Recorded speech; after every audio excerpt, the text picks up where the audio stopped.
All right.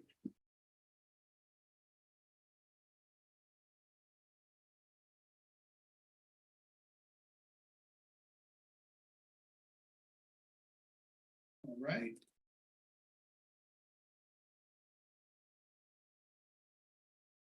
Okay. Let me go ahead and share the presentation with you guys. Oh, Denobi's here. Good. Okay. I'm going to share the screen with you. Let's get started. I got a lot to cover tonight, but I'm doing very, very efficiently. I don't like having meetings too long, but it's a lot of good information. All right, so let's go ahead with this. Slideshow from the beginning. All right, this is our 19th meeting. It's actually our 17th, but 2 of them were asynchronous, so I make it 19. So next year I remember what I did. Let's go on in here. Let's hit the student loan information right now. I know I hit it before, so it won't take too long. Yes, I do think that students should pay something for college, and that something is their student loan. It lowers your parent loan, and I think that's worthwhile. And whenever something lowers your cost. And when they leave school, they owe about a couple hundred, 300 a month for 3.5, 4 years, and they can get it forgiven. That's even outside of the current forgiveness. I ain't thinking about that. I think it's a fair price to pay for a college education, and it gives them some skin in the game. When the student leaves college, he or she will owe $270, $300 a month for 7 years if the maximum loan is accepted. Turns out they have provisions for forgiveness at 4. A lot of people don't know that. If you make 4 years of payments with only 2 times you delayed them, you can get the rest forgiven under the current federal law. Interest-only payments are possible. However, right now we're in, oh no, that's right, by the time they pay, there will be. Loan payment years can be reduced to as low as 4.5 years of one-time payment. That's what I was talking about. Student has responsibility to find employment that can allow payment within 6 months of leaving college, which is why I don't like some majors. I like them to be minors. I like the major to be, and you'll see later in presentation, I think this one here, I'll talk about the BAs and which kind of jobs my students got most recently. And you'll see that they're active majors where it's going to be able to, they're going to be able to make some money and sell their talents. I think it needs to be, in that way, it needs to be a kinetic kind of major that's moving, dynamic. If it's just studies, they just studied something, that's a good minor, right? That's a good minor that would be very helpful. Here's a parent of a junior. Maybe she'll like it though. All right, okay, let's continue. A student, your number one goal while at college for students is to get a job and start a career. That's the number one thing to be able to pay off your loans. I believe a master's degree later is okay. Now I have a video on how they know when it's time to go for master's, because I had a whole lot of students starting the master's right away, got the master's and they're 150, 200,000 in debt and realized they didn't have to get the master's to get promotion. So we got to be careful with masters. A lot of times I bring it up now because a lot of times a certain school is picked because you can get your master's somewhere else. So it's in everybody's mind, they're already committed to that master's ahead of time, but I like it to be thought about later. The loan repayment process for student loans. Payments start 6 months after graduation. You can defer once for another 6 months. Now, these all have to be consciously done or they get into a situation where their loans are behind. There are several repayment plans. There's like 5 different ones to match the income situation of the student. Please get a job first, I tell them. And I'm going to tell them these things in those training sessions that they're going to have. Start repaying their loans. I don't know how many students are here tonight. It seems like it's only parents. Do not plan to start a master's degree right away. I talked about that. Do not get your undergraduate degree planning for your master. Like some have it all programmed out, unless it's medical. Medical is different. So please take medical off the table. A lot of people already think, oh, well, I'm going to get a minor in this. I'm going to get my undergraduate degree in this with certain majors, and then I'm going to get my master's degree. You'll be surprised how things naturally occur while you're undergraduate, your experiences and the kind of jobs the students get. Parents, you'll hear them change 2 million times. We're going to talk about that later. Plan for a job and potential career before your master's.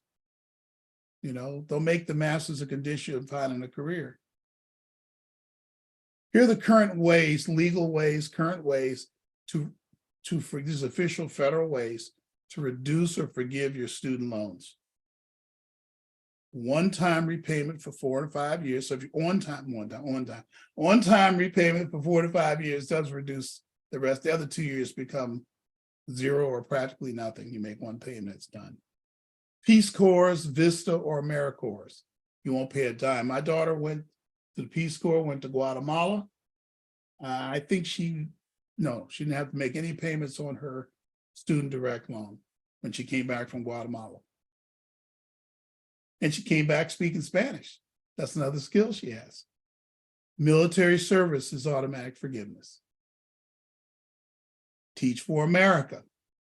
Go teach in an underserved school. There are 42 schools designated that way in the Los Angeles County area, and I think a couple in Santa Ana, where they can teach that and get their loans forgiven. You can be a student aide or a teacher. Federal employment. You can ultimately get federal employment, then you can get your loan forgiven. But for some of you parents, that's retroactive too. If you realize you did federal work and you still owe on your loans, you can go in there and do some things with that. Certain nonprofit work totally forgives the Perkins loan, 20 hours of nonprofit work. So I've had students work for me, nonprofit, I'm a nonprofit, work for me, and I filled out the form, it forgave their Perkins loan. And you can forgive up to $6,000 of the Perkins loan. It may be more now. Somebody told me it changed to 10.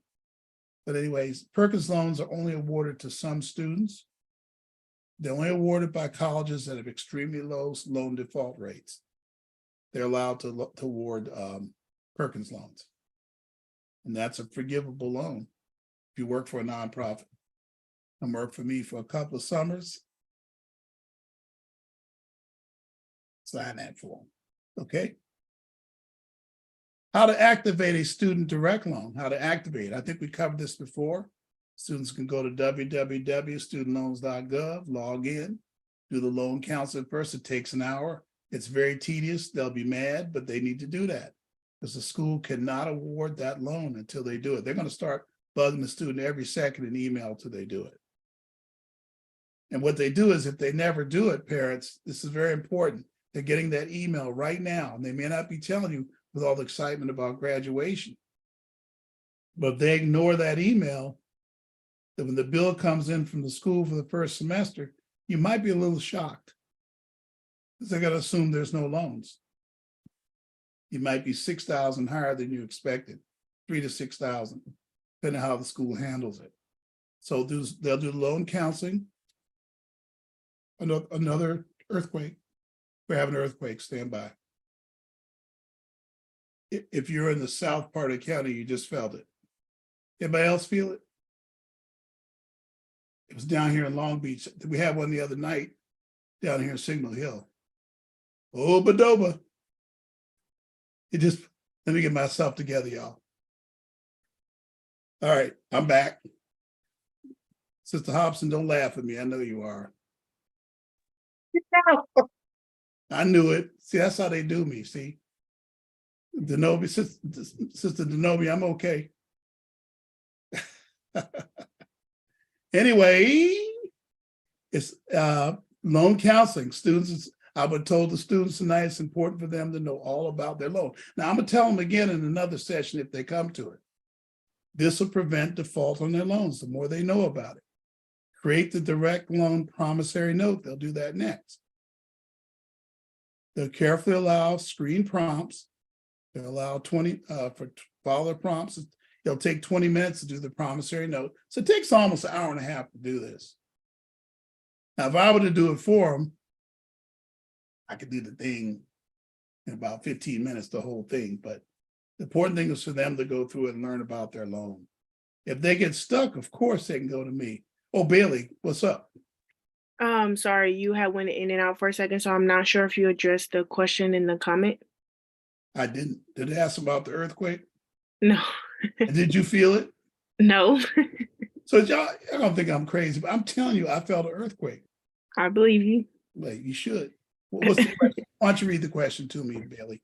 Okay, the question is from Shayla Brown, and she asked, does the nonprofit forgiveness option only start after graduation, or can students volunteer during their summers while in college? They can if they had a Perkins loan. It's Perkins loan. Now there is, now that you mentioned, so it's only with the Perkins loan, Sister Shayla. But now that you mentioned, there is legislation currently in Congress. I think a Republican advanced it, where you can get conditional loan forgiveness. See, I'm in favor of conditional loan forgiveness.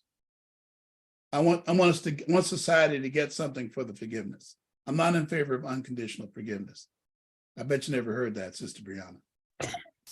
I was gonna mention, what about the public service loan forgiveness? Because I'm currently in that program. Absolutely. Nonprofit for the past 10 years, and I only have 4 more payments left. That's a government service. I think I mentioned the government, work for the For government. nonprofit, yeah, for nonprofit. Government. Mm-hmm. You're teaching, but it's an educational organization, right? Yeah, but yeah, Yeah. it's an educational nonprofit. Yep. Yeah, and so I didn't have like a Perkins loan or anything like that. But because I work for my nonprofit for the past decade, they will be forgiven. Decade. Yes, decade. Yes. That's why I was careful with Sister Sheila how I answered her. I told her with the Perkins loan, definitely get it right away. Other one, you gotta wait, you gotta work for 10 years. They can work 10 years for me, Sister Sheila, she can work for me for 10 years. And you can work at different places too. You don't have to work Absolutely. for the same place. Yeah. But hopefully your loan's paid off before that. Oh, well, that's deep. Let me leave it alone. Let's see. Some schools, listen to this, freeze your enrollment if you do not set up your direct loan. Yep, they do that. They want to get that money before you start school. When they get cash from the government, once you activate your loan, they get cash from the government and they can apply half each semester. Just thought I'd bring that up. Here's some common reasons that we find for stop out on our program. Now, in society, people who are not, there could be people who are on my email list who never come to my meetings, never look at my videos, and they'd be like people in society. I bet you might be surprised, but you'll see in a moment that the most common reason for stop out of them is money. The school costed too much. But on our program, academic performance is one. In no particular order, by the way. These are about spread out. Weakness in math or writing that you had in high school continues the same at the college level. Okay? So if you had a math problem in high school, math problem follows you to college. Right? You weren't a good writer in high school, follows you to college. And this is why a lot of us are concerned about the learning loss during the response to COVID, especially math. I'm seeing a lot of math loss. So students who want to do STEM are going to be taking math in college. I'm a little bit nervous about what's going to happen. This is why I think it gets critical how the summer is spent. What we're spending summer doing, getting strong in, is very important. And I think I say something about that in this presentation and then in the one after. Failure to meet the first college year requirements for the academic scholarship. That is a big reason for stop out. Go ahead, Bailey. We have another question in the comments from Nichelle Hobson, and she asked if she has a balance but the majority of her aid are grants, does she still need to activate her loan? This is back on the loan. As a deacon, I'm very uncomfortable answering questions where I don't know what you can afford to pay in cash. So I'm going to answer it this way. The more you can pay in cash, the less you'll have in loans. So I don't know what you're willing to pay in cash to get rid of a loan. She only has a balance of, I think, $5,500. So the question becomes, do you want to write a check or do you need a loan? You don't have to answer me, that's the question. Okay. And you know me, I'm a deacon that don't like asking for money. I know a deacon's supposed to be like, oh, go ahead, sister, spend your money. Oh. But no, I don't know, Sister Hobson, that really is an individual decision. But the less you can rely on loans, the better. And that definitely is true with the parent loan. I don't like to see parents carrying loans they don't have to carry. But a lot of times you have to do the parent loan. If you pick the school that's really expensive, you're going to have a parent loan. And the quicker you can come to that realization, the less stressful this will be. I didn't really answer it, but I kind of answered it. All right, so this is a common one here, the failure to meet the first year requirements for your scholarship. Like you needed to have 3.0 to keep your scholarship and you were 2.5, you lost your scholarship, you have to come home. So that's a reason for stop out that I see. Same things are true with athletics. The coach changes, the new coach doesn't want, it's just like that Bible verse, albeit the new Pharaoh knew not Joseph and all of his works, whatever. So the new coach doesn't know you, decides not to give you your scholarship. You're coming home because you need that money to stay in college. I have a student coming home right now from a school in Kansas where the new coach didn't want to told him he's not getting his scholarship. And the parents can't afford to pay it and they don't want to go into debt. Personal family reasons. Your family in your hometown is moving, right? There's bereavement. I've seen bereavement stop college temporarily. Disagreement with college policies causes stop out. I'm gonna get too much of that. The last one, which has come up in the last 8 years more and more, is misplaced activism. The student is too busy with activist causes, is usually encouraged by a powerful and persuasive faculty member. I've seen a powerful and persuasive faculty member totally change my student. They're a different person because they're very, very persuasive. And some of them have hidden agendas. They're building up a following for something they're doing.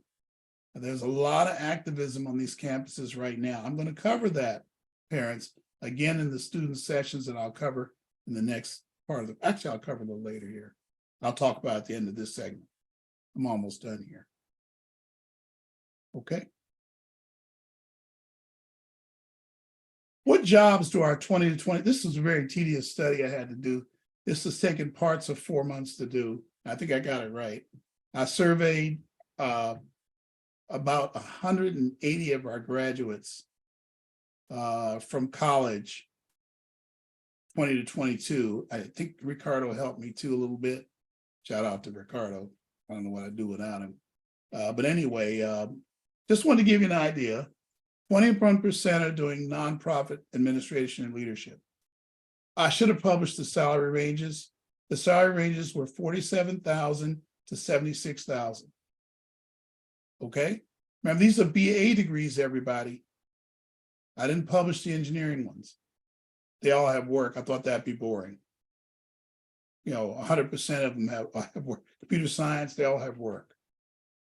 College academia, 14% of the jobs. I did academia twice, must really like that one. So delete the second one. Office assistants in a large firm, 12%. Education, middle school or high school education, 11%. That's up, by the way. I never saw so many in this period than any other 2-year window. It's usually 1 or 2%. So a lot more students are going into teaching or teaching related counseling, things like that. Health services, 11% from a BA degree. We have a lot more from BS who may have gone on to do things. Local government, federal government, 9%. Insurance administration, 9%. Marketing, Bailey, could you remind me to send an email to the parents about a program that the insurance companies have gotten together and they're running for students going to college? Just put, remind Deacon about insurance workshop. And I'm speaking at the workshop. That's why I remembered it just now. And they want to introduce high school students to the insurance industry and the jobs that are there. It's ripe with jobs. Okay. I didn't know there were so many. Marketing, by the way, even some can intern too. Marketing, social media, websites, etc., 7%, others 6%. These are only the BA degrees. Where are those students now? Okay. I included in the others people who were just sitting home playing video games. I included them in there. That was the bulk of the others, by the way. All right. Just thought that'd be interesting for you. Again, you want to copy this presentation, we're going to make it available. Maybe she'll put a link to my drive and you can look at it. Here's some parallel paths I recommend that students, things they do in parallel while they're in college. I have a lot more to say to your students about this in the context of actual careers. I'm going to show them 7 or 8 careers, different ways to get a career started using college if they come to my training sessions. To get office skills while in college, I think they should know Excel, PowerPoint, and Word. The sooner the better. They might already know PowerPoint from school, but really get in there. There's a lot of online courses and courses from the 2-year colleges. They need to build their office skills. Very important, because eventually as they go through college, they should start making some money and you shouldn't have to begin them spending money by the time you get to the 3rd year. There should be something they figured out to cover their spending money, maybe sooner. And I don't know what Brianna's going to say to that. Brianna, did you tap them up all 4 pretty much? My daughter tapped me all 4, but not fully, right? No, well, my freshman year, yeah, because I didn't have a job, Of but course. after that, internships that paid. But I mean, they would I remember my mom putting money in my account because we shared an account, so she'd put money in there. But I didn't like request it specifically. They would do it just to be nice, I guess. Were you counting on it? No, because I had my money from my internship Okay. stuff, so that's what I was using most of my money towards. Okay, just wanted to get that straight. Online typing enhancement, I call it. Basic website. I think every student should know how to bust a website. I think today that's a necessary skill to know how to do a website. And you can learn it online. You can get in school. While they're in school, they can take courses where they learn how to do a website while they're in a 4-year college. Most BA degrees, they can elect that course. And in that course, they have to do a website. Become fluent in a strategic foreign language. That's a smart thing. Spanish, Mandarin, Arabic. If you want to get fluent in Spanish, I got a good person you can go to and they'll beat you up and get you speaking Spanish. It'll take a couple of months, but you can do it. Old people like me, we can't do it. We're too old. But y'all can do it. Your student can do it. Spanish fluency is a big time career stability skill. I mentioned Andrea, that's that Spanish program. Certification programs, I think, are a big thing they can do in parallel while they're in college. Videography, counseling, radiology, these are all certifications they can get. Emergency medical tech, I think pre-med majors should get some of these. Might as well find out if you're scared of blood now. Nursing majors, doctors, they all should think about doing this stuff. How about computer and networking certifications? Some engineering majors, computer science majors might want to do that. Again, as many job skills as they can get. Air conditioning repair. A lot of mechanical engineers do that. Dental tech and aid, medical office administration, hospitality. These are all certifications in our 2-year colleges. Okay. All right, now we get to the last part of this particular presentation. Just 1 second. 1 second. You okay? Did you feel it? Okay, good. I'm not crazy. My wife felt it. Okay, just want to make sure. Hey, what if she said, no, I didn't feel it? I go check in somewhere tonight.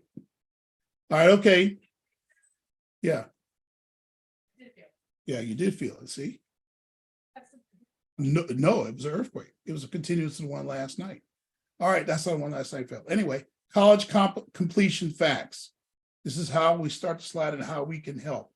That's one of the things that we want to do. We want to help students to finish college in no more than 4 years. They can do it less, it's good. Only 52% of youth who started college in 2017 would have finished by 2022. So you can just advance it a year. Right now, only 52%, maybe 50%, some say, finish college. That's the point of that. Only 46% of middle class youth finished. That's a little scary. And that's why we do a college success prep program, because we want to have those numbers be up in the 90s, even close to 100. We want them to finish. And when they get a prep class, a prep program like that, the percentages shoot up. They're very high for students to go through that in my program. On our program, 85% of youth who attended just 60% of the spring college success prep sessions will finish college. Taking GE classes each summer is hugely important to finishing college early. Or on time. Listen, forget about early, y'all, on time. Use 2-year college for college credits while in college. I mentioned we have a great online partner, Trade Tech. Get a hold of Christina. Put Christina's email address in there, somebody in the chat. Get a hold of her. A lot of parents are signing their kids up for summer classes. Well, they'll be in person when we get to the new building, but right now they're online. You may want to do that. In summer, they can work and go to 2-year college, or they can just work. But I think getting credits is really important. Deacon, Yes. you said Christina's email? Yeah, C. Martina, you know the deal. Right. Okay. She's handling the trade tech stuff. Finishing up on how we can help youth to finish college in no more than 4 years. We have our college success prep sessions. I'm gonna go to the website and I'm gonna go over each session with you and show you the dates. But they're June and July 2023. We're in June now. The first one's June 10th. They're all on Saturday mornings. I checked to see all the graduation dates of the schools this year. I'm not conflicting with any graduation times or dates like I've done in the past by accident. It's a free program that applies our 20 years of knowledge of why students come home from school, how colleges can help. I believe Sister Brianna is going to do part of a workshop on the 10th. I don't mean to make you nervous, but That's okay. So it's going to be great. Now I'm going to do the rest of the session. Prepares fall 2023 first-year college students succeed on the campus. The goal is college completion in 4 years, certainly by the first semester of year 5. There's some attendance incentive. This year, we've decided that if students don't attend, 60% students can be eligible for the Gwen Thomas Sponsorship Award.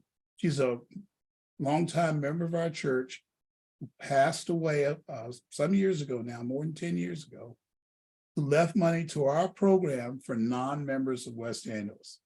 We have a scholarship for members. This is for non-members. There is a merit component that says 3.5 or above in high school, but we can waive it if there's a lot of participation in our program. And I'm defining participation as being those sessions. Okay? They come to the sessions, they have a chance for a sponsorship award. The sponsorship awards will range from $500 to $2,000. Other award, just a one-time award. It's not. There's no continuing award, unfortunately.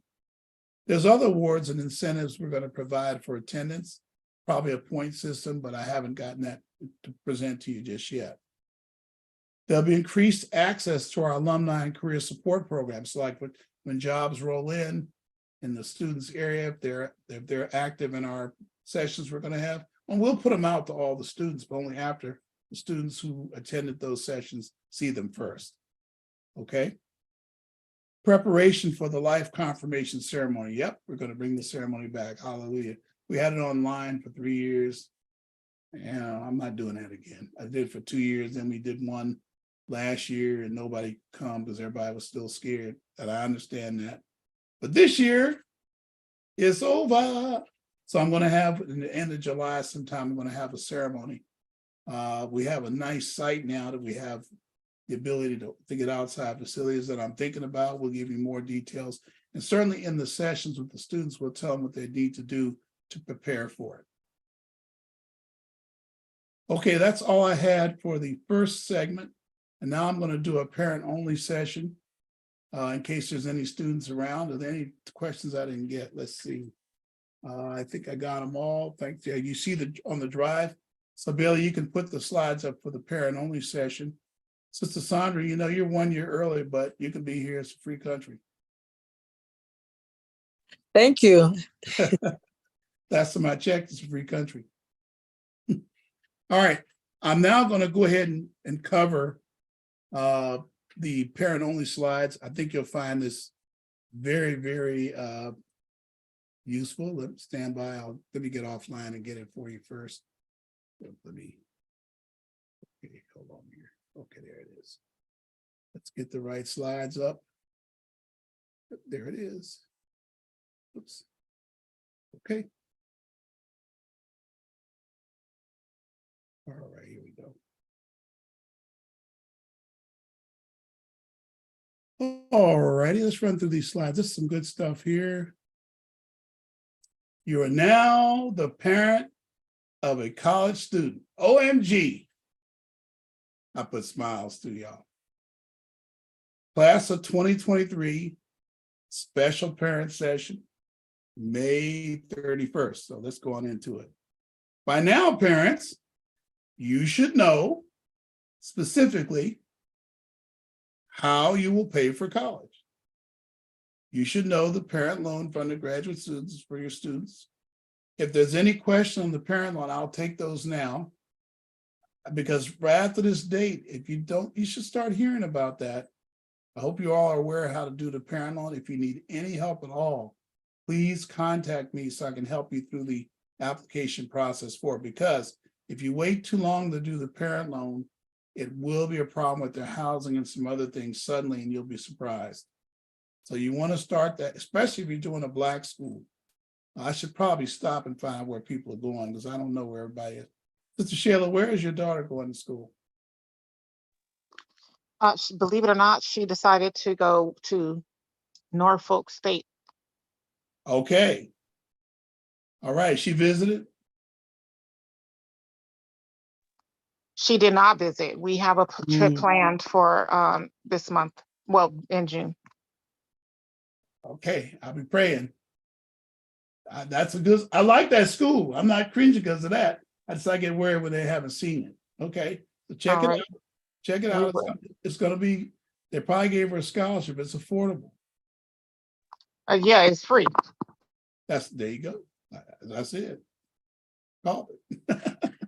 That's a little known secret that certain Black schools are quite affordable if you got good grades. You didn't get good grades, it's a problem. Okay. Yeah, I know someone who got a full ride to Tuskegee because she had 4.0. So I'm just saying. Mhm. I'm just saying. Grade solves a lot of problems. And I know her daughter has great grades. She has a super stature. She's probably in the top 4% of stature in my students right now. Because I remember her, she traveled with me. When you travel with me, I remember you. Hey, Sister Sheila, if she needs any scholarship recommendations, here I am. Thank you so very much. We are still, even though she has, you know, all of her tuition paid and room and board, I still want scholarships. So I will take you up on that. Hey, if you find one, look at my page. I'll show you in a minute where you find. We're putting up new scholarships every day. I'll show you where it's at for me. And then anytime you need me, just let me know.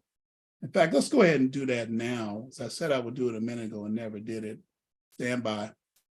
I will do that right now. What's the best way to do it over here? I think would be the best way to do it. Believe it or not. Okay, stop the share. Go offline.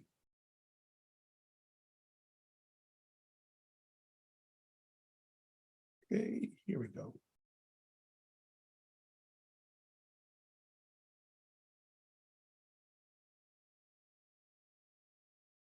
Okay, I'm ready now. I should really show you how to get these because here we go. I forgot what I was doing. There we go. So our website, in case you didn't know, is www. Oh, you see it now? Can everybody see the website? Somebody tell me, Sister Brianna, is it showing? Great. Yes, I can see it. So www.westa-eep.org. You slap that in the chat and you'll see banners going across the top usually. One of them is scholarships. If you go down on our scholarship list, you will be showing, see, we have these scholarships here. Click June scholarships. There's a nice list. But beyond that, I think it says, you could, beyond that, if you go down here, I think it is, okay, if you actually go back to the scholarship page, and you see we're always showing the current scholarship. We have this unified scholarship. When was it? Applied by June 12th. That's right. I know them. I went to the webinar and they're going to give like 300 of these scholarships. I think this is a good one here. Yeah, I think it requires a recommendation from the community leader. That would be me, by the way. You'll find a lot of nice scholarships that way. Let me see, there's another thing here. Click here, what do you see? Yeah, new scholarships are here. June scholarship list, African-American leaders. Oops, that one's expired. But keep looking here. You'll see I'll post any scholarship. A lot of people applied for this one. So I have scholarships here when people have come to me and said, we want to know who applies in your program and tells me about a scholarship. I'll put it up here. Okay. So definitely start looking there for scholarships. The other thing I wanted to show you on the website is here. Okay. Is under new events. You'll see here the sessions that I was talking about. On June 10th, we have the first session. We should have called these college success prep sessions. I'll get that changed. That's session number 1. It's going to be in our Cathedral South Concourse, 10 to 11:30 on Saturday the 10th. I'm trying to make them compact, 1 hour and a half sessions. You can view the event right here. You'll see what we're going to cover. We're going to talk about important places they need to know on the campus, free resources to visit. We're going to encourage them to get involved in the campus clubs. And I believe that's Sister Brianna's presentation is a part of the much more includes parts of these. She goes into much more detail. I have some things I want to say too that are not listed here that will help them in college, about connecting with you, what's going on with their parent. I think that's very important that they, keep you involved in the process. So June 10th is the first one, and we emailed about these, probably we'll send it out again. June 17th, the next Saturday is one. You can view that event here. You RSVP right there, have them RSVP right here. This is a very important session. We're going to talk about things professors teach and then your values. Because that's where these professors can get our students going in funny directions. So I want to make sure I cover it. And by the way, you might be surprised. You'll think that I'm covering them from a faith-based perspective only. A lot of stuff is just logic, not biblical, apologetics. There's a couple of slides where I talk about some things, but it's mostly going to be teaching them how to deal with these teachers when they teach weird stuff. Race and gender, I got to cover race and gender. How can I not cover those? Those are big topics on the college campus right now. They might have a roommate. Well, we're going to talk about all that, what to do when you have a gay roommate. My response, again, might surprise people. It's an excellent chance to teach them tolerance, but you can tolerate things without approving them. That's a sign of maturity. And no, I do not think it's mature for a believer to say, I can't be around those people. Jesus wasn't that way. Matter of fact, I think he went home with an evil tax collector and he had a conversation with sinners, with prostitutes all the time. I got 3 cases in the Bible I know of. And that's what the Pharisees were upset with him about. There's a difference between tolerance and approval. I'm going to teach your students that before they go to college. Very important. We're going to talk about gender. Unfortunately, I have to bring up gender. It is the big thing in society right now. Where do we draw the line on transgenderism? Again, any Christian that's condemning transgender people, I don't claim them as Christians, but we got to also know when to stand up for ourselves. I talked about the backbone last week.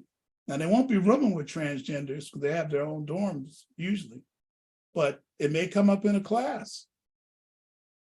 These are the sensitive issues we need to discuss. And that's going to be in session number 2 on June 17th. We're going to do the ceremony prep. I'll have Ricardo with me. He's going to get them ready. He'll be back from his little trip to South America. And I'll have him talk about the ceremony and get them ready for that. Okay. Let's see. Then we'll go to on the July 8th, we'll take a few weeks off. July 8th, this is another important session. Relationships with students and teachers. I'm going to cover, relationships with the opposite gender, the opposite sex. I got to cover it. I can't like ignore it like it's not there. I got to cover it because I've had, and by the way, I used to think I could when I was a rookie. And I had a couple of students turn up pregnant. You know, and it's, I have to teach, and a couple of young men, let's just say, got themselves in situations they should not have. I've had to go up to campuses and deal with it. It's important that I teach them how to have the proper relations with students and teachers. I had a student with a teacher got him pregnant.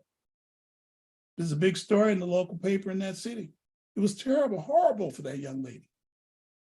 I said, oh, I got to cover that.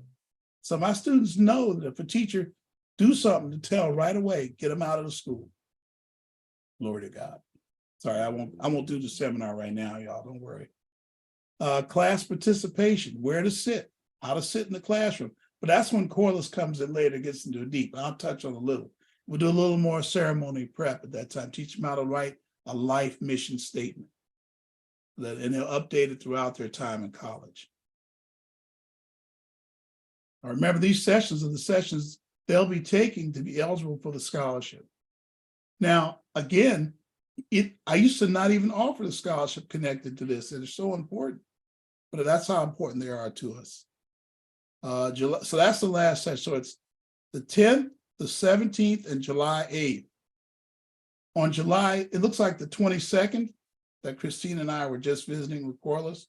Corliss Bennett will be in on the 22nd, I'll remind you.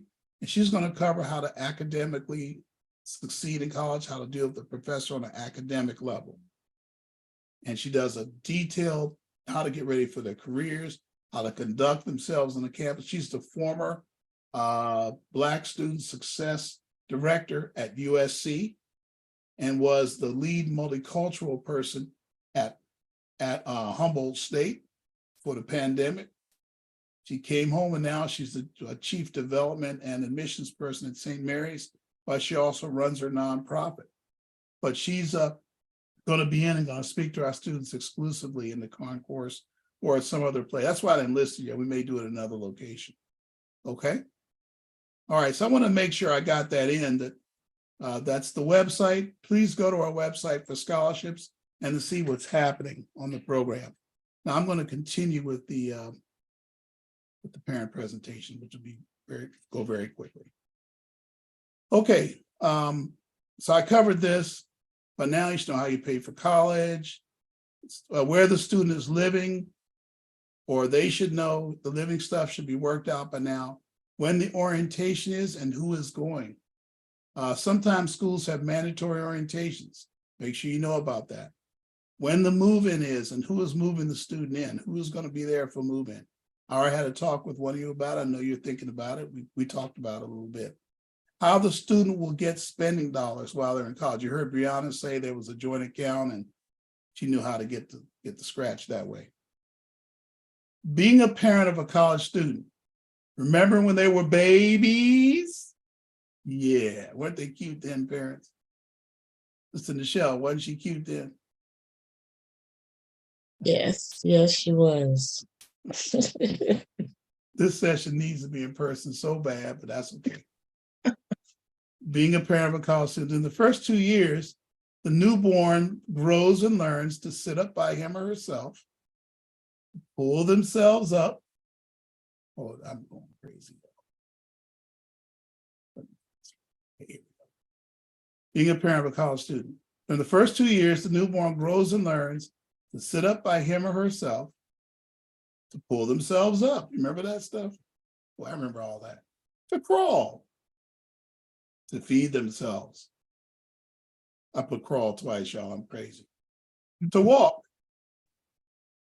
to talk. Isn't that nice? Look at that picture. When baby learns to walk, baby constantly falls, but we encourage the baby to stay at it. Hey, look. What is that noise? Is there a noise? Oh yeah, that's my great microphone I have. My cat is having food right now. That wasn't for you, Deacon Wilson. I thought I was on mute. That was my grandson and my granddaughter over there. Oh, okay. I apologize. All right, so you notice when babies would walk, if mine would fall and I go, whoa, you fell, she would look at me, she would cry. So they're very connected to what we think about it. They constantly evolve, we encourage them to stay at it. You little baby. Here we go. Being a parent of a college, so here you go. After spending or going into debt to thousands, and even the ones that go for free, you're going to spend a lot. You watch. And that's good too. How many of you want your son or daughter to be exactly the same at the end of 4 or 5 years as they are today? No one ever says, I want them to be the same. They're going to be different, right? The infant grows into a toddler, child, preteen, teenager, college student. Each stage, listen to this, parents, each stage your role changes or changed. I didn't know what to put there. The next 4 to 5 years, listen to this, your son or daughter will go through a transformation, changing into the next phase of life. It's happening right now. This is a period of transformative learning. They're going to try stuff, parents, in the next 2 months they never tried before. I wish I could tell you some of the stories that students have done this next 2 months, but it's very normal, it turns out. It'll seem disorienting to you. It's different, but they're growing. Transformative learning is the term, but you can look it up. It's very interesting articles about it online. Is a process of getting beyond gaining factual information, factual knowledge alone to instead of become changed, listen to this, by what they learn in some meaningful way. It involves questioning the assumptions, beliefs, and values, and considering multiple points of view while always seeking to verify the reason for why is this way? Why? And if my mother told me I should do that. Okay. Transformative learning, it comes in the form of academic learning, student development, thousands of other pieces to the puzzle they're trying to put together. Drugs and sexual experimentation are common. I put in parentheses, trust but verify. In this period, it happens. Your role is also transforms. Yours transforms too. From that of a protector provider, I'm going to show you how to do it, to become a coach. That's what the rest of this presentation is about. It's helping you to become a good coach. The role of a parent is to teach the child to care about him or herself, to take care of him or herself. Parents as coaches and partners, listen to this. Recognize that the transformation is disorienting and awkward to both you and them. It's different. Provide emotional support for your son or daughter. That's what a coach can do. Recognize that by law, listen to this, there are limits to what the college can share and do. More on that in a minute. University is a reflection, unfortunately, by the way, of what society has become. So stuff we hear about in society is going on in the college. As partners, ask open-ended questions about what is happening in the student's life. Encourage the student to utilize university resources. This is your job now. Listen without feeling and the need to fix it. Don't always try to fix it. Hear what they're saying. Call the university to ask for assistance in identifying resources for your child. That's appropriate. A lot of times when my daughter, Andrea, was in college, she would just call me to vent. I'd just sit there, wow, it's okay, bye. That was it.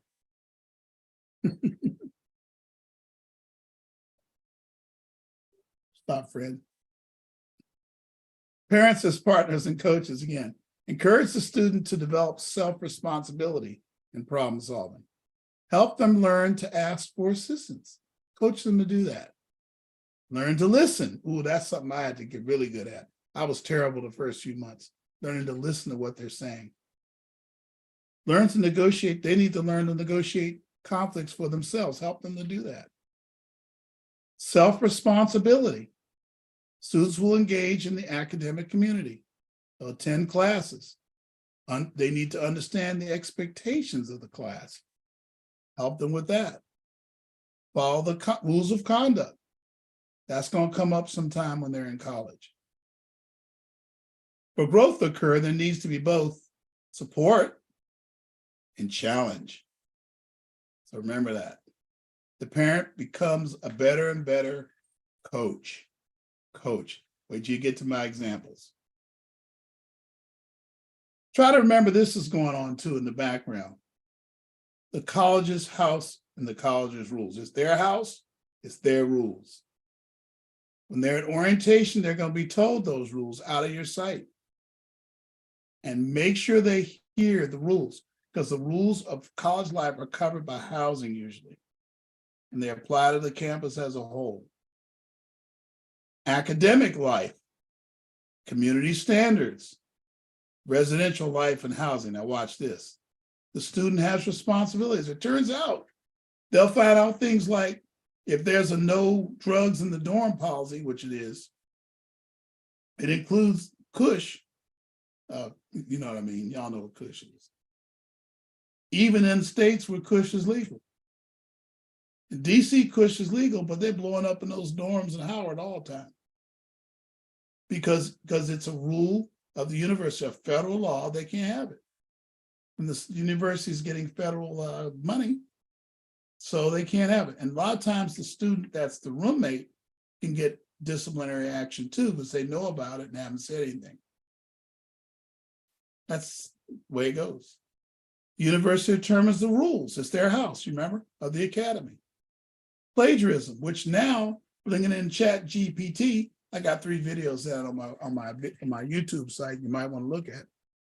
Now with ChatGPT, students can get papers done with ChatGPT, but guess what? The universities have software that can detect that. Already had one student tell me they had to redo a paper because of it, or they get an F. Because they did it parts of it with ChatGPT and the detector picked it up. If you look at enough things written by ChatGPT, and I've looked at probably over 100 now, me and Yard, you can kind of tell it's very mechanical.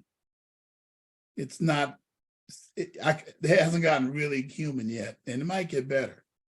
But that's considered plagiarism.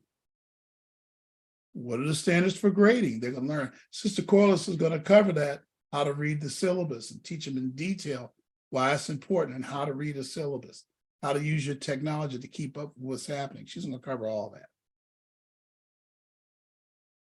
The rules and how-tos are found in 2 places, the student codes of conduct, which they cover from the housing perspective, and the housing contract itself. They need to read those. The school catalog too. Now, you know how it goes. Share everything, play fair, don't hit people. There's a reason why I'm talking like that. You'll see why in a minute. Put things back where you found them. Talking about dorm life, y'all, right? Clean up your own mess. Don't take things that aren't yours. Live a balanced life. Learn some and think some and draw and paint and sing and dance and play and work every day some. I visited campuses and the students were, a student or two was so intense, they weren't having any fun. I tell students that they're going to learn from me in the sessions, they're commanded to have fun while they're in college. When you go out in the world, watch out for traffic, hold hands, stick together. All they really need to know, they learned in kindergarten. How about that? A few campus conduct rules: civility and respect to all community members. That's what I was talking about that fictitious situation of having, I've had students have, it's not really fictitious, but there's a gay person in the dorm and one of their roommates is gay.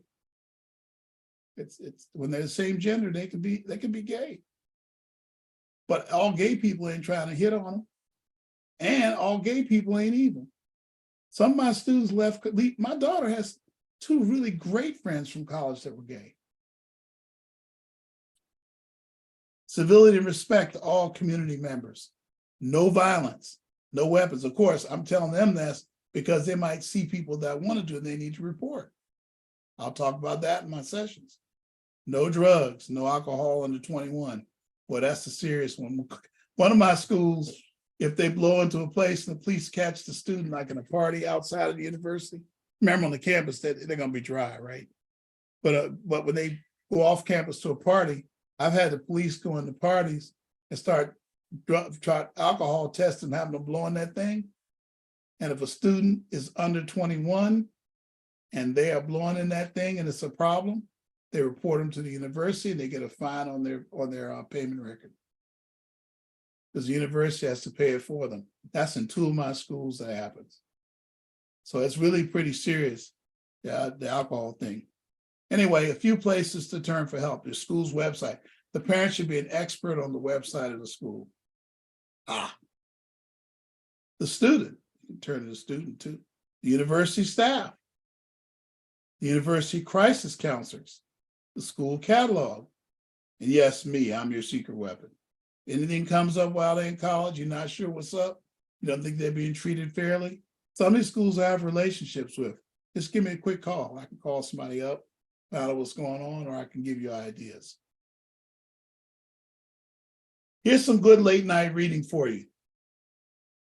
How to Raise an Adult, break free from the overparenting trap, and prepare your kid for success. There it is right there.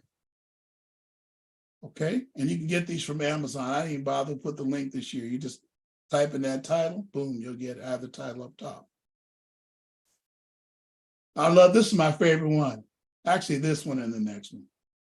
Don't tell me what to do, just send money. That's this book right here by Helen Johnson. I attended a workshop by her at UCLA a few years ago. It's a really good book. This is the standard. This is the main book to read. It's a good one. It's in, if you're like me, you do audibles, there's an audible of this book. Okay. Then there's Letting Go, A Parent's Guide to Understanding the College Years. That's this book right here. A lot of what I'm going to cover in just a moment comes from this book. I'm going to cover something with you in just a moment. So there's some good late night reading for you. All right, a little coaches training now, okay? How to handle yourself during the orientation and the move-in after they separate you from your youth and you're busy. Hey, look, when you get to the college, do this, y'all. When you get to the college and move in and they separate y'all, when your youth's gonna call you in about 20 to 35 minutes or try to text you, I dare you to not answer. Because you're busy. You're busy. They need to sense that. Where are you? What are you doing? Well, let me tell you a little about FERPA and how the colleges interpret it, okay? And how you and me interpret it. Well, the way colleges interpret it is that the student owns the records and you can't see them. We're going to talk about that extensively for about 5 to 10 minutes here. And what we think is, since we're paying for the thing, we ought to be able to see anything we want. But federal law protects the university from that, except there's a life or death situation. More on that in a moment. Go to the parent sessions. They're usually well done by the colleges during the orientation. You can learn about FERPA. Visit career services and academic services. Visit the Multicultural Service Center and learn what they do for students. By the way, I should have said about that FERPA comment up there, it's like when they separate you, you're wondering what the student's doing. But they're going to, like most schools in orientation, they use that as an exercise for you. And one school, a couple schools, they ask you, have your student already tried to call you? To help you with that process, right? Visit the student union and learn about the activities. This stuff you're doing while they're at their orientation stuff. Because the school may or may not have organized activities. You take the opportunity to visit these places so you become informed, so you can ask the right questions when they come to you with problems. Remember, you're not going, well, I'll tell you about that. Parent Family Service Office. More and more schools have parent family services now. More and more schools are getting into that. Here's what coaches do. Here we go, y'all. One of my favorite slides. Do know their class schedules. Don't make them take the classes that you say based on their high school. Remind them, if you direct it, you own it. So they take a class you tell them to take and they don't do well, guess what they're going to say? Man, they're adults now. They're going to say, I failed because I told you I was going to fail that. I told you I wouldn't do well in that. Make it their decision. Let them work with their advisor. As much as possible, begin to move the responsibility for their lives to them. It's their responsibility. I'll show you how to do that in a minute. Do read and become an expert on the catalog. And just remind them to do this. Get this thing finished in 4 years. Try your best. And I would say don't plan their classes for them. I'm going to give them extensive training on how to register. They're going to have a section with me for about 15 minutes in session number 2, I believe. It's probably much more. And Corliss is going to cover it too. Do send them to me when you're not sure. You can always send them, hey, see what Deacon Wilson says. I'm very much open to talking to them. When they present a problem, here we go. When they present a problem when they're in college, listen without going into a problem-solving mode. Ask reflexive questions. I love that, like when they call you up and they say, this and that. I was in my dorm and my roommate told me to get out and stop so-and-so. And then my RA didn't do nothing. I know you're going to want to go up there and jack that RA up. But you go, wow, what are you going to do? That's so super to go, wow, what now? Or wow, did you do this? I love when they come to me and tell me that, I'll say, wow, what did the dean of the head of the department say when you went to them? Well, I haven't gone to them yet. I say you should go to them. You'll know to make suggestions. It's their problem. And that's very difficult for us as parents to do. What are you going to do? Wow, what now? Wow, what are you going to do? And sometimes they'll say, that's why I'm calling you. And you go, well, I'm here. You're over there on the East Coast, or you over there wherever you go to school, right? Even if they're over UCLA, I would tell them that. I don't know. That's the process of becoming an adult. What are the best first-year general education classes? So you can coach them on that. Introduction to art, introduction to speech. And I'm going to tell them the same thing. And they'll act like they didn't see this list, but intro to music. These are all school subjects that are good subjects that a lot of students get a high grade and build their confidence the first year. Introduction to Psych, American history, transferable African culture, art history. I think those are good courses to take. Sister Brown, did you take any of those? The African, yeah, I took my first English class was in Africana Studies. Is that what you're asking about? Yeah, so I took an English class like that, and yeah, so I took those, and then I had some for my sociology stuff too. I would take class like that, but they're really great. Mm-hmm. Do you remember what you took the first semester? I'm gonna ask Bailey that too. You remember what you took the first semester? Yeah, so I took like a speech class, which was an Africana Studies department. There you go. Also a language arts class as well. Like my mind's kind of blanking. Those kind of classes. Okay. Yeah, those are the type of classes I took, like introduction classes like that for sure. Yeah, and I also think I took some like communications classes because that was my major also. So yeah, some of you might wonder why if you're seeing this or if you're here, why I'm covering this. It's because though they are advisors, I notice they're not directors. So you can come to them with suggestions. And I think they like that a lot. Well, let's see if we can get you in there. But if you sit there passively, they'll assign you classes that maybe aren't on this list. I was also going to say, like, throughout my time, I would always meet with my advisor every single semester, and we would go over my classes, and she would tell me, okay, this will help you get to graduate 4 years. So I would meet with her every single semester. I would give her a call. She would help me throughout. So most schools now, this is the last maybe 3-4 years, will put a hold on their registration for classes till they meet with the advisor. So they call you, I can't get my classes. And you get to say, did you meet with your advisor yet? Well, of course I did. And you get to say when. Well, I was back in September. I think you need to call them. And you'll find out there's a hold on. And they were told that in orientation, but they just don't remember that stuff. It's a lot to remember. Good goals for registration, 15 to 18 credits. Schools will try to give students less. That's why I like the summer classes, because the summer classes pump it up without being in conflict with the school if they're making you. Registration for classes continue after orientation. And that drives parents crazy, but it's not going to be done when they leave orientation. There's never a perfect schedule. Students will complain to you every year, every semester. Students in pre-med or health science should not take biology and chemistry at the same time. That's why I like, if they're in pre-med, to take biology in the summer. This summer right here at a 2-year college, it could be like Las Vegas. What happens in Vegas stays in Vegas.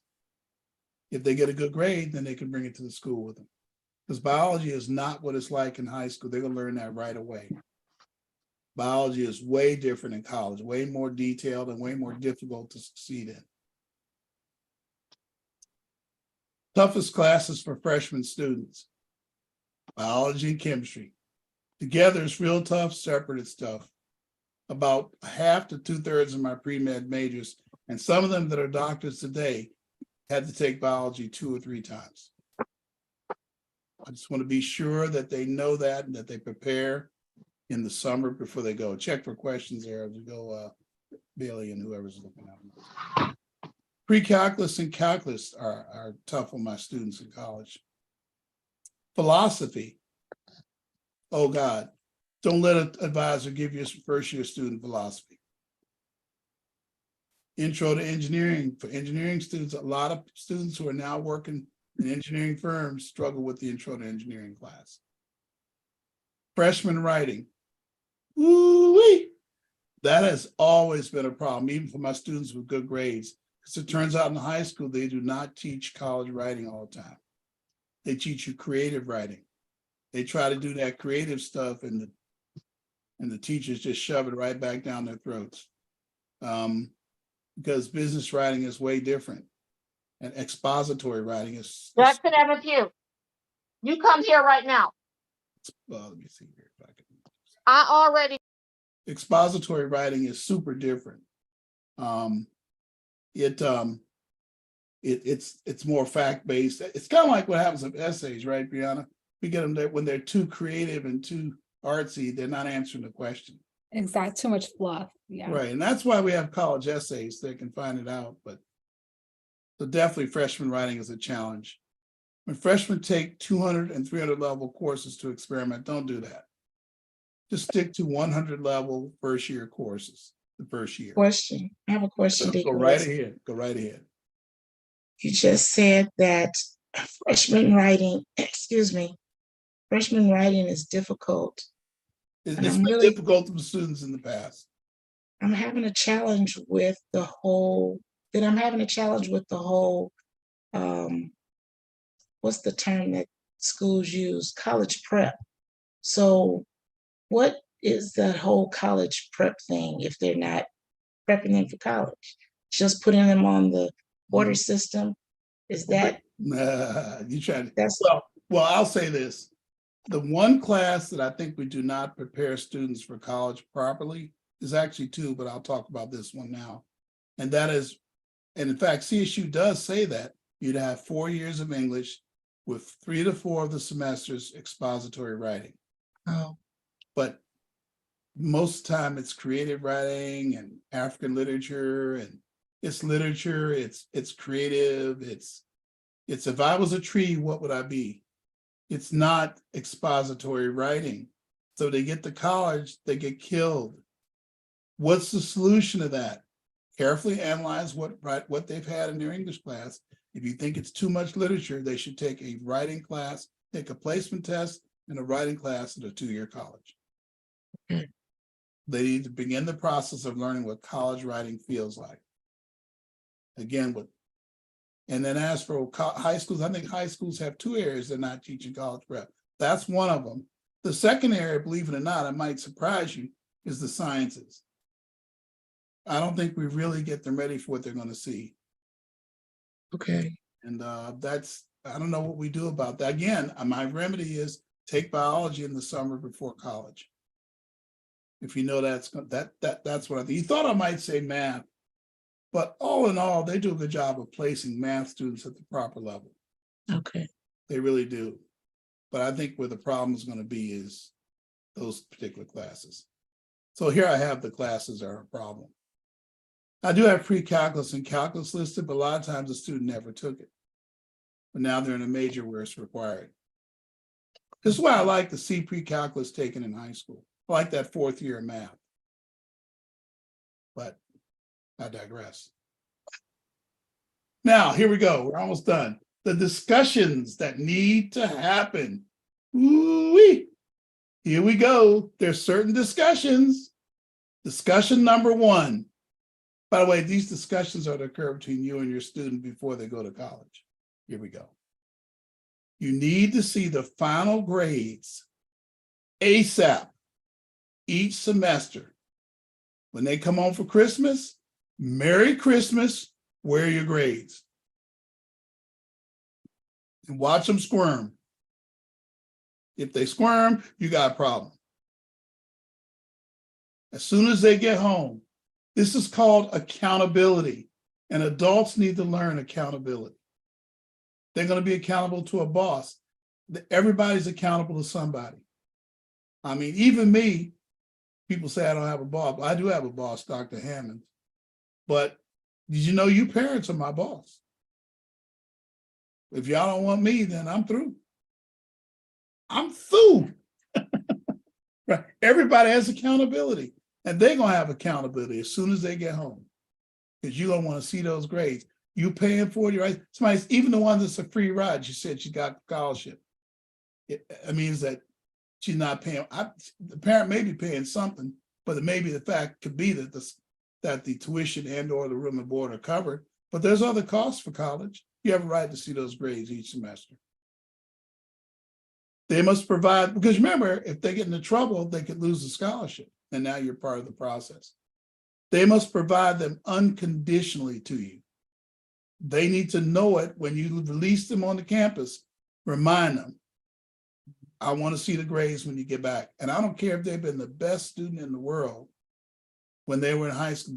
Everybody needs accountability. Everybody. Treat it like a business agreement, not love. Like, in the mafia, they say, this is business. I mean, they did it when they were ready to shoot somebody and they'll say it was business. But I'm not talking about that. I'm talking about it's a business agreement you make with that student when you release them on the campus. Grades are a condition of your funding and the FOSSA authorization. So here's what happens, y'all. They go to school, and then October, all the schools are worried they won't come back. So what do? They send out an email terrorizing your student that the FOSSA needs to be filed. They're going to lose their financial aid. It's not true.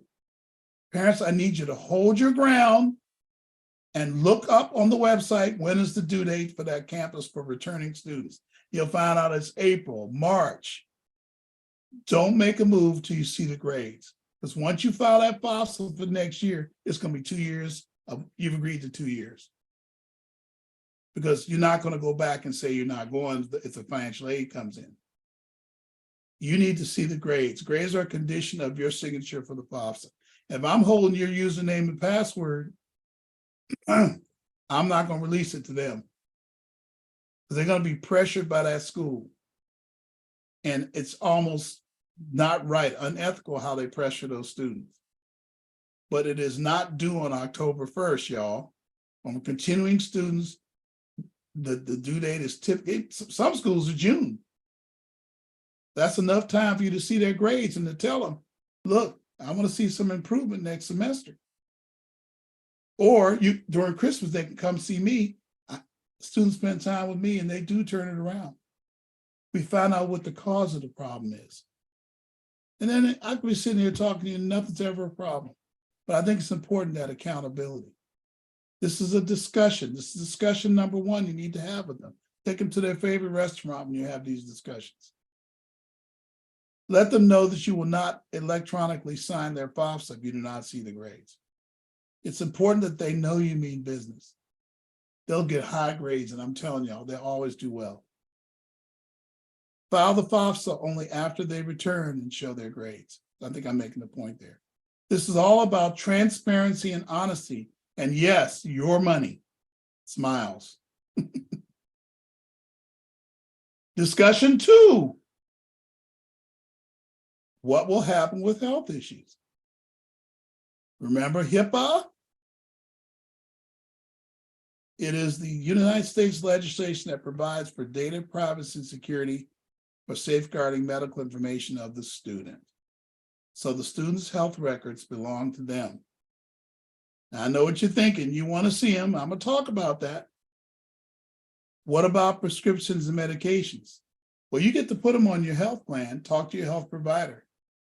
But if there's if they're sick or have the flu, most universities have a well-stocked dispensary where they can get drugs and medication. It's a part of the tuition usually. There's a nurse there typically, or if they're playing an intramural sport and they twist the ankle or whatever, these are considered incidental injuries. How about health insurance? The school has it for a reasonable cost, or you can direct you to provide under the ACA, the Affordable Care Act. However, if they're using your insurance, check with your provider, be sure what facilities they can use near the school and can use in case of an emergency. Find out before they go to school. Remember, this is a discussion. I mean, you talk to your student about it. You may have to give them a medical card. They may send you another card to give the student. Okay, because they're an adult now. Some schools require proof of health coverage insurance. That's not very common. Okay. Discussion 3. Oh, let's continue with 2. Can you waive FERPA and HIPAA? Yes, but even if you waive HIPAA, the school will not share the content of counseling sessions, or that there is even a counseling session at all, unless there's a life or death situation. So if they're doing counseling or therapy with your student, they're still protected by federal law. And they also know they have to tell you if there's something life or death. That reminds me of these Good Samaritan laws that I'm under. I'm required to tell or intervene and reveal when there's a problem. I'm aware of a problem in the counseling with a student. Universities legally violate FERPA and HIPAA all the time. I'm telling y'all that. It's hysterical when they do. It's so funny. It's not funny. It's like I crack up because they act like they all stodgy and following the rules. But when there's an emergency and the student cannot respond, they're great about getting a hold of the parents. Hey, by the way, they call me too. Hey, D, I just want to let you know, so-and-so happened to your student, man. Why are you calling me? I already called the parent, Deacon. I thought you want to know. Hospitalization, the need for surgical or other invasive procedure, they're going to get a hold of you. Just like in the TV shows. If you watch Chicago Med, I watch that all the time, y'all. I'm sorry. Chicago Med is bad. Law enforcement, let's call them entanglements. I get about 2 or 3 a year. And it's listen to this, y'all. It's equally divided between males and females. Law enforcement entanglements, they're going to let somebody know. Expulsion or other serious disciplinary action. All types, of dorm and roommate issues, they'll call you up. Hey, just want to let you know, we had to move your daughter to another dorm. Just wanted you to know. I'm like, y'all violated FERPA and HIPAA to tell them that? Wow, that's interesting. So the university is going to act in their liability best interest. If they feel they can be liable, they'll let you know. It turns out there's a book of rules from the Health and Human Services Department that guides all this. I looked at the regs and said, I ain't reading that, forget it. So one of the schools let me read it this big. So they can definitely violate FERPA and HIPAA to protect your child. Discussion number 3. Any questions out there, Bailey? No? Discussion number 3. Require your youth to authorize you to have access to the financial aid and student account records. Now, I know what y'all thinking. How come he doesn't have the academic records? I'm going to tell you why. I don't have this discussion in here anymore. They should be, I did have a discussion 1. As a result of discussion 1, you're going to be seeing their grades. And if you just rely on the school to provide them, they're going to provide them late. They only provide it when it becomes part of a transcript. And that's not going to happen until the middle of the second semester. You need to know those grades before that. I hope you understand why I don't have academic here. I'm assuming you're getting those in discussion 1, okay? Discussion number 1. Let me turn this off. Okay? So you need to get access to financial aid and student account records because you're paying the bill. Now, most schools magically break the FERPA rules and send you the bill. Isn't that interesting? They make sure you get the bill. You only got to call one time. The other schools, the student has to authorize it. So they're getting the bill and you're not. Don't let that happen. Have that conversation with your student. Anything comes in from financial aid or student account records, I need a copy. Now, what a lot of parents do is they get on distribution for anything the student gets from financial aid or student accounts. So they get an email, you get an email. I'm still getting emails from students at SPU who are fosters. I get it so their emails come to me. Now I get their emails. One of them just graduated. I got all her emails the whole time. So I could get alerted to situations. I could call her up, find out what's going on. Because a fosters, basically, I'm it. Right? I'm it. And sometimes the parents want me to get it too. So I can kind of be watching the process. So this is an important discussion. Again, you want to keep this presentation and definitely be aware of it. Take your student out somewhere and have these conversations. I used to call them conversations. I call them discussions now. You need to know the grades, right? All right, cover that. Then there's discussion number 4. Tell your youth, and this is a tough one, parents. You could just tell me no on this, it's okay. Tell your youth you will not log on to their websites. Make them accountable, do not do it for them. If you do it, you'll be more than a coach and you're responsible if they miss something. They'll just rely on you while they're in college. I would require them to do all that. We already are telling them that in CSU. We're telling students they should be looking at their portals. Let's talk about satisfactory academic process. We're almost done. Satisfactory academic process is that the students have to have a 2.0 GPA. There's a 12 semester, 8 quarter credits. So it's 12 credits minimum for their semesters, 8 quarter credits. Now I'm telling you, if they do 12 credits a semester, it's going to take them 7 years to graduate. Their financial aid will run out. I recommend 15 credits, as I said on an earlier slide, 15 to 18 credits plus summer. Don't do 12. 12 is just not enough credit. That's the minimum for financial aid. But also, if you fail one class, you're on probation. And probation is not a good place to be. We talked about that before. Satisfactory academic progress is required in order to play sports. Required in order to keep your financial aid, including your grants and merit scholarships. Now, most merit scholarships require a higher GPA than the minimum. I know of 2 schools where they take the minimum, but that's really the trick, especially with Black schools like Norfolk State. Be careful. Make sure you know what GPA is that keeps the scholarship. Were they obvious about that, Sister Sheila? I hope they were obvious.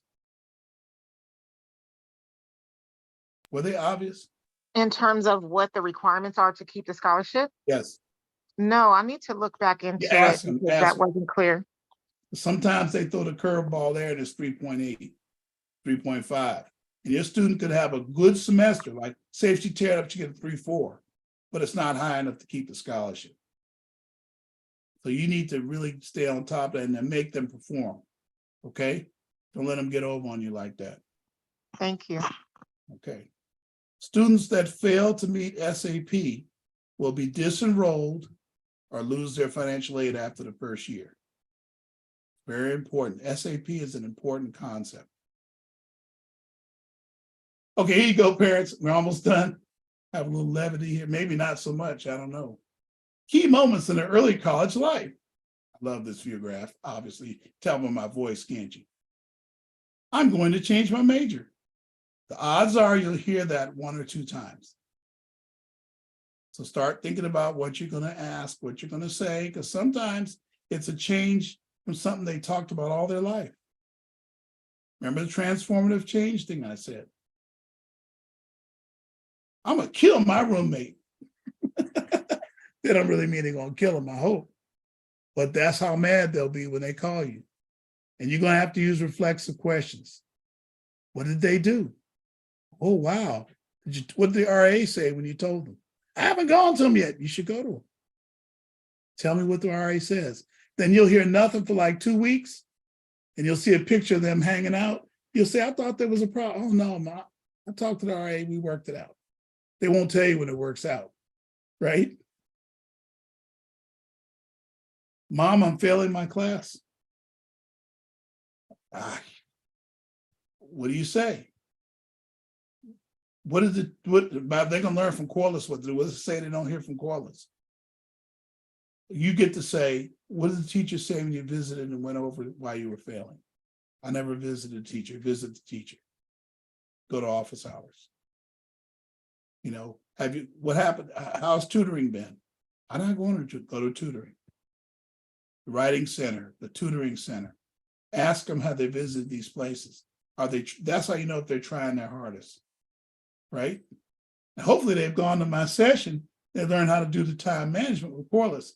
No student who's been through Corliss's part and this part here, the part I'm going to cover in sessions 1 and 2, no student ever has an academic problem. There might be other issues. Mom, I'm failing my class.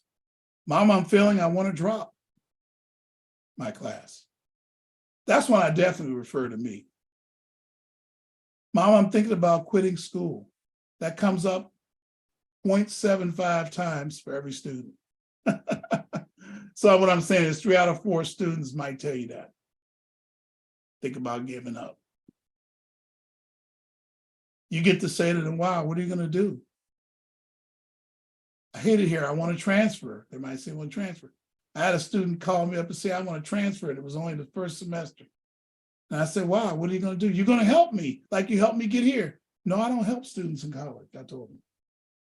What are you going to do?